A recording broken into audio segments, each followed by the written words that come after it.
Let me start by saying something that may challenge the story you've been telling yourself for years. For your life is not broken. You are not behind. You are not defective. What's broken, if anything at all, is the way you've been trained to think about your life. And that distinction matters because when you believe your circumstances are the problem, you feel powerless. But when you realize your thinking is the problem, you regain control. Most people walk through life assuming that reality is objective, that what they see is simply the way things are. But psychologically and philosophically, that's not how human experience works. You don't experience life directly. You experience it through interpretation. Your mind is constantly filtering events, assigning meaning, creating narratives. Two people can live exact same situation and walk away with completely different conclusions about themselves and the world. The difference isn't intelligence or luck. It's the thinking pattern they're using. Here's where it gets uncomfortable.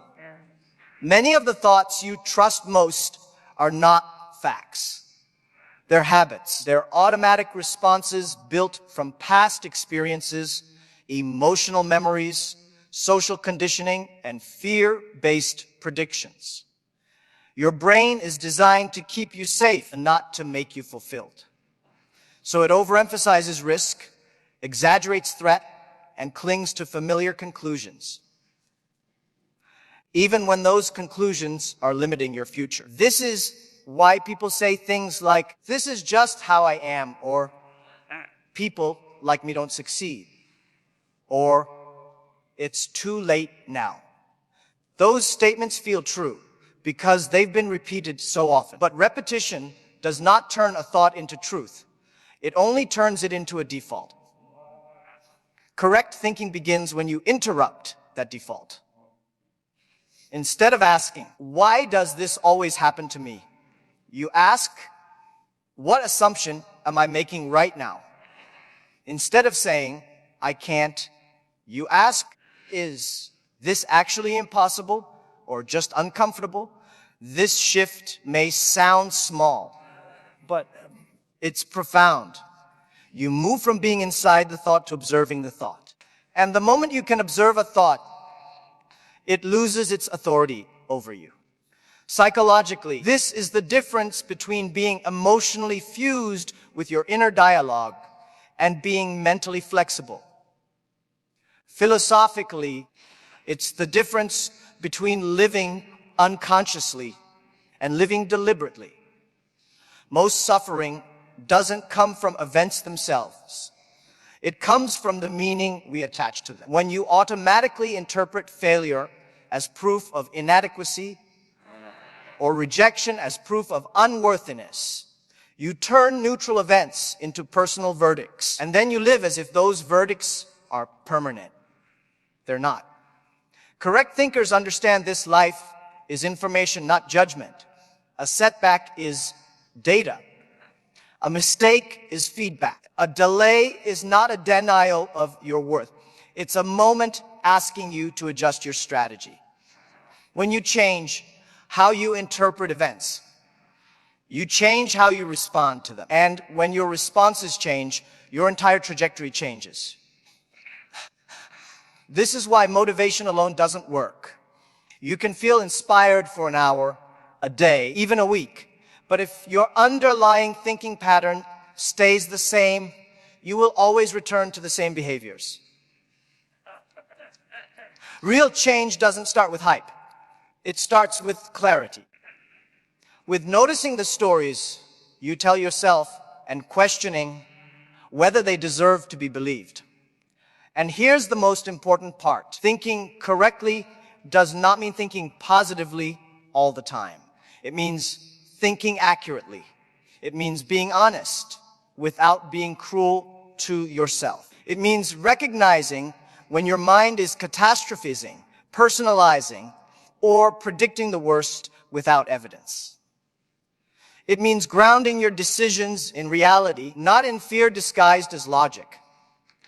When you think correctly, you stop making permanent conclusions from temporary states. You stop allowing one bad moment to define your identity. You stop outsourcing your self-worth to outcomes you can't fully control. And slowly, sometimes quietly, you begin to act differently. You take risks you used to avoid. You recover faster from failure. You stop waiting to feel confident before moving forward. And that's when life starts to shift. Not because the world magically changes, but because you finally are. So before you try to fix your habits, your career, your relationships, or your future, fix the lens you're using to look at them. Because the quality of your life will never rise above the quality of thinking. And the moment you choose to think correctly, you stop reacting to life and you start directing it. Now let's talk about something that quietly controls more lives than almost anything else: emotions. Not because emotions are bad, but because most people have been taught, without realizing it, to treat their emotions as instructions. If I feel afraid, I shouldn't act. If I feel unmotivated, I should wait. If I feel uncertain, it means something is wrong. And that belief alone has delayed more dreams, more growth, more meaningful change than any external obstacle ever could. Here's the psychological truth: emotions are signals, not commands. They are information generated by your nervous system in response to perception, not reality itself. Fear doesn't mean danger, it means uncertainty. Anxiety doesn't mean something bad will happen. It means your brain is predicting an outcome it can't control. Lack of motivation doesn't mean you're lazy. It means your brain is conserving energy or avoiding discomfort. When you confuse these signals for instruction, you give them authority they were never meant to have. Think about this: your emotions are always reacting to the past or projecting into the future. They are rarely grounded in the present moment. Fear is memory plus imagination. Regret is memory without resolution. Anxiety is imagination without evidence. When you allow these emotional states to dictate your behavior, you are letting outdated information and hypothetical futures run your life. Correct thinking requires emotional literacy, not emotional suppression. This isn't about ignoring how you feel or pretending discomfort doesn't exist. It's about learning how to sit with an emotion without letting it drive the car. You can acknowledge fear and still take the next step. You can feel insecure and still speak up. You can feel overwhelmed and still do the one small thing that moves you forward. Emotional maturity is not the absence of emotion. It's the ability to act independently of it. From a philosophical standpoint, this is where freedom begins. If you only act when you feel ready, confident, or inspired, you are not free. You are reactive. You are living at the mercy of chemical states that fluctuate hourly. Freedom comes from the gap between stimulus and response. The moment you realize, I feel this, but I don't have to obey it, you reclaim that gap. And in that gap is choice. In that choice is power.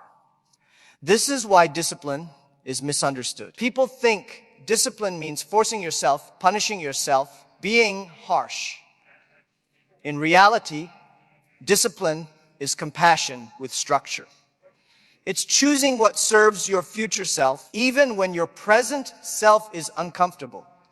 It's understanding that emotions pass, but the consequences of inaction compound.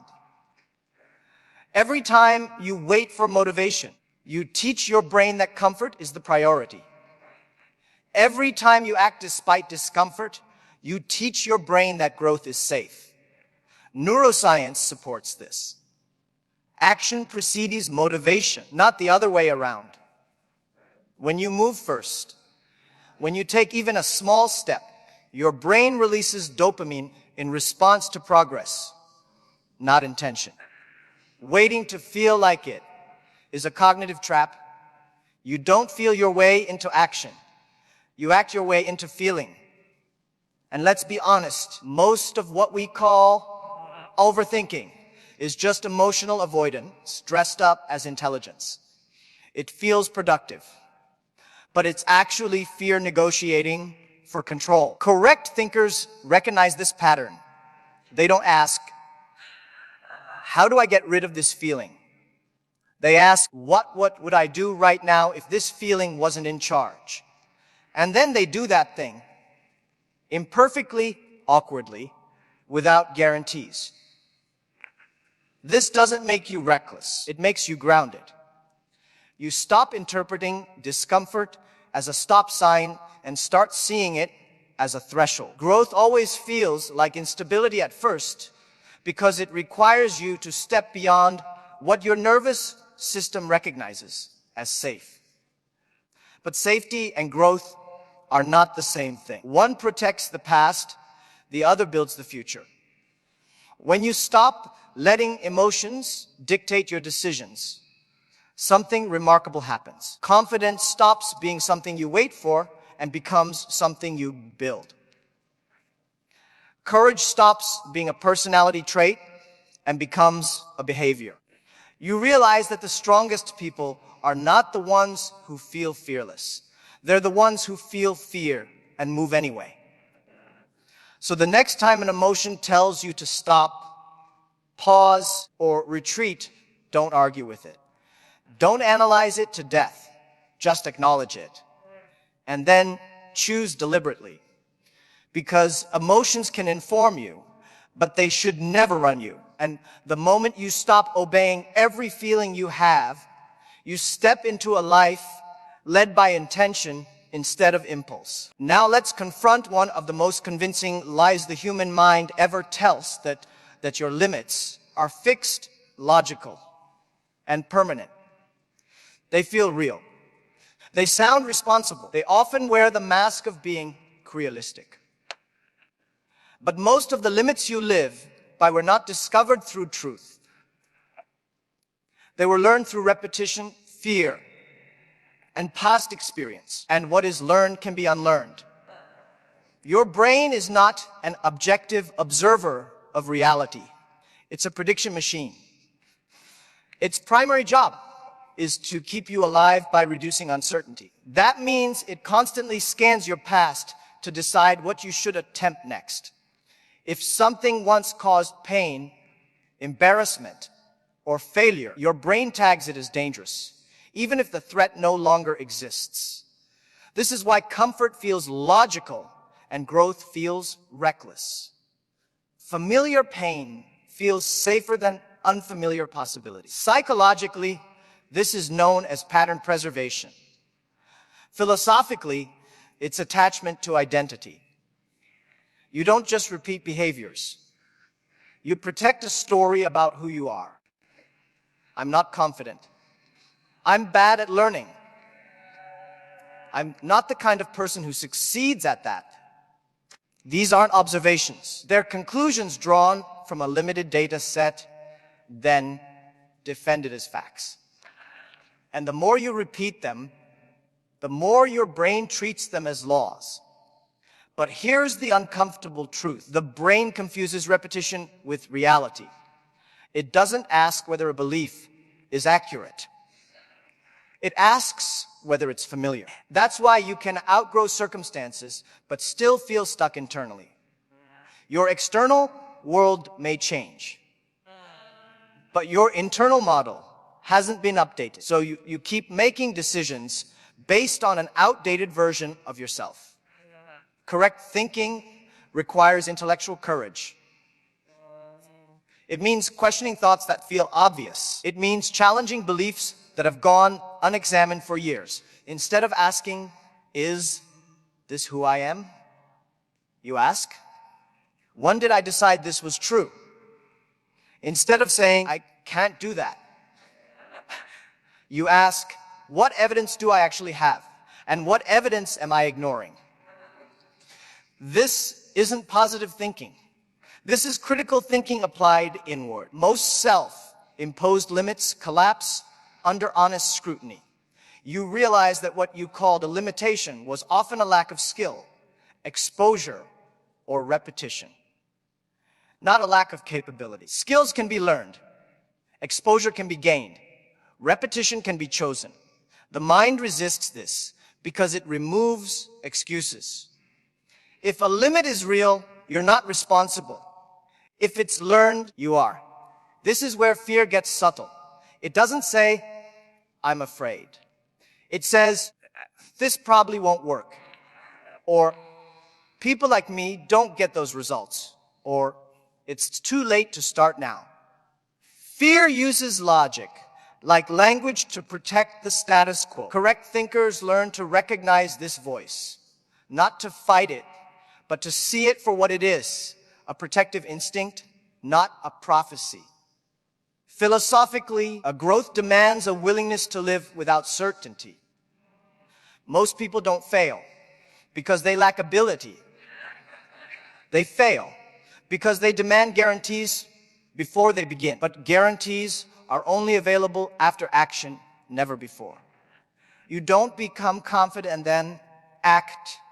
You act, gather evidence, and confidence emerges as a byproduct. The mind wants proof first. Reality gives proof only after movement. This is why identity change precedes life change. The moment you begin to act against a belief, you weaken it. Every small action that contradicts an old story rewires your self-concept. Neuroscience calls this neuroplasticity. Philosophy calls it self-authorship. Either way, the message is the same. You are not confined to who you've been. And this doesn't require a dramatic leap.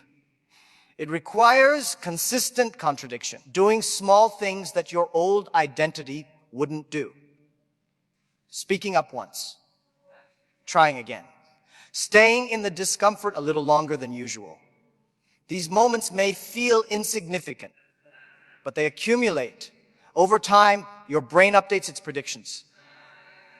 What once felt impossible becomes normal. What once felt risky becomes routine. The tragedy is not that people fail. It's that they never test their assumptions. They live entire lives inside conclusions they never chose consciously. Correct thinking is the act of reopening the case against yourself and demanding better evidence. So the next time your mind tells you, that's just how it is, pause. Ask whether that belief was proven or merely inherited. Because the moment you challenge a limit, you reclaim your agency. And when you stop mistaking familiarity for truth, you step into a future that was never unavailable, only unattempted. If there's one mistake people make after gaining insight, it's believing that awareness alone is enough. It isn't. Understanding how your mind works does not automatically change how you live. Insight without application becomes intellectual entertainment. Real transformation begins when correct thinking becomes something you practice daily, deliberately, especially when it's inconvenient. Most people wait for a breakthrough moment, some dramatic internal shift that permanently fixes their mindset. But that's not how the human brain rewires itself. The brain changes through repetition, not revelation. Thinking correctly is not a switch you flip. It's a muscle you train. And like any muscle, it strengthens through consistent use, not occasional inspiration. Every day, you are practicing something. Whether you realize it or not, you're practicing avoidance or courage, reaction or response, excuses or ownership. The question isn't whether you have a thinking habit. It's whether that habit is intentional. When you don't choose how you think, Your past chooses for you. Your conditioning takes over. Your default reactions run the show. Correct thinkers build systems, not just intentions. They don't rely on how they feel in the moment. They rely on principles they've decided in advance. When emotion spikes, when doubt shows up, when fatigue sets in, they don't start negotiating with themselves. They return to the framework they've already chosen. This is what stability looks like. Not emotional calm, but mental consistency. Psychologically, this is the shift from impulse-driven behavior to value-driven behavior. Philosophically, it's the move from living reactively to living deliberately. You stop asking, what do I feel like doing today? And start asking, what kind of person am I practicing being? Because identity is not something you discover. It's something you rehearse. And here's where people underestimate the power of small decisions.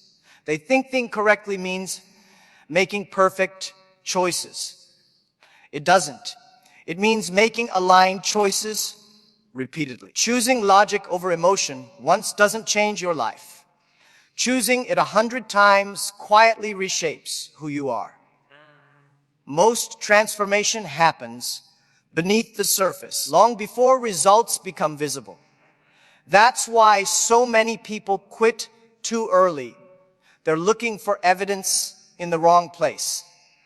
Correct thinking shows up in the pause before you react, in the moment you choose to respond instead of defend, in the decision to take one step forward, even when the outcome is uncertain. These moments feel ordinary, but they are not. They are votes for your future self, and every vote counts. This is also where patience becomes non-negotiable. When you practice thinking correctly, results don't always arrive immediately. Sometimes your external world lags behind your internal change. That doesn't mean it's not working. It means you're early. The discipline is continuing to think clearly even when the reward hasn't arrived yet. Especially then. Neuroscience tells us that the brain resists change because change is metabolically expensive. It prefers shortcuts, habits, and automatic responses. So when you start thinking differently, discomfort is not a sign of failure. It's a sign of rewiring. Philosophically, this is the price of authorship. You are taking responsibility for your mind instead of letting it run autopilot. And over time, something powerful happens. The effort required to think correctly decreases. What once felt forced becomes natural. What once required discipline becomes identity. You don't just make better decisions. You become someone who makes better decisions. And from that place, habits align, relationships shift, and goals stop feeling so heavy. This is why correct thinking is the foundation of everything else. Without it, success is fragile and confidence is conditional. With it, even setbacks become useful. You stop asking life to be easier and start trusting yourself to handle whatever comes next. So don't look for a single moment that changes everything. Look for the daily moments you usually ignore. The ones where you choose clarity over comfort, intention over impulse, because that's where lives actually change. And the life you want isn't built in a day. It's built in the quiet discipline of how you think when no one is watching.